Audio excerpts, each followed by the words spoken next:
بسم اللہ الرحمن الرحیم۔ السلام علیکم ناظرین، شب بارات کی خاص تسبیح تیسرا کلمہ ہے، اور جو فرد شب بارات میں تیسرا کلمہ صرف 1100 مرتبہ ذکر کر لیتا ہے تو اللہ تبارک و تعالیٰ کی ذات اس فرد کو اس کی تمام حاجات غیب سے عطا فرما دیتے ہیں۔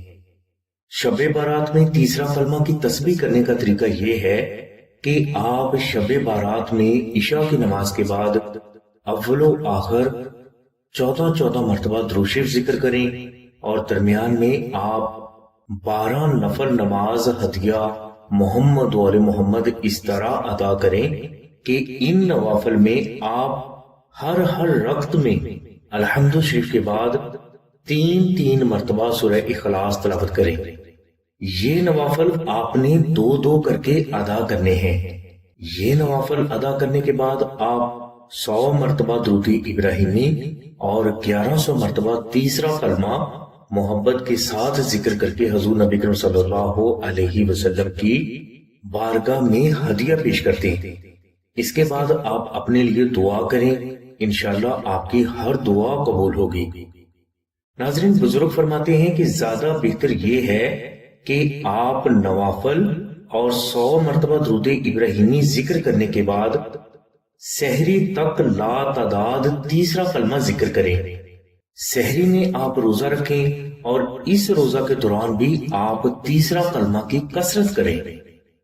افطاری کے وقت آپ اپنے لیے یا کسی بھی فرد کے لیے جو کچھ مانگ سکتے ہیں مانگ لیں، انشاءاللہ آپ کی ہر حاجت پوری ہوگی اور آپ کی ہر دعا قبول ہوگی۔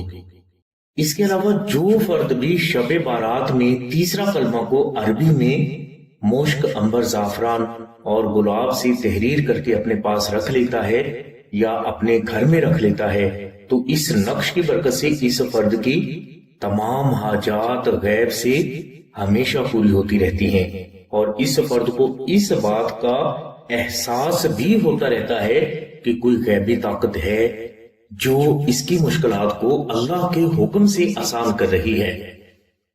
اور اسی نقش کی برکت سے فرد کی جان، مال، عزت، اولاد، گھر، کاروبار، رشتہ، شادی، نوکری، صحت اور کامیابی، ہر قسم کے نقصان، جادو، جنات، دشمن، شیطانی تعویذات اور ناگہانی آفات و بلیات سے ہمیشہ محفوظ رہتے ہیں۔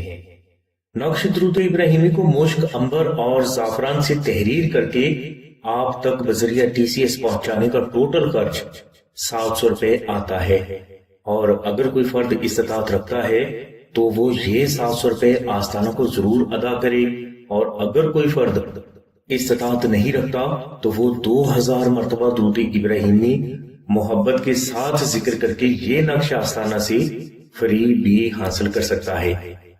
ہماری دعا ہے کہ اللہ تبارک و تعالیٰ کی ذات حضور نبی کریم صلی اللہ علیہ وسلم کے صدقے میں آپ کی سبھی نیک دعاؤں کو قبول فرمائے۔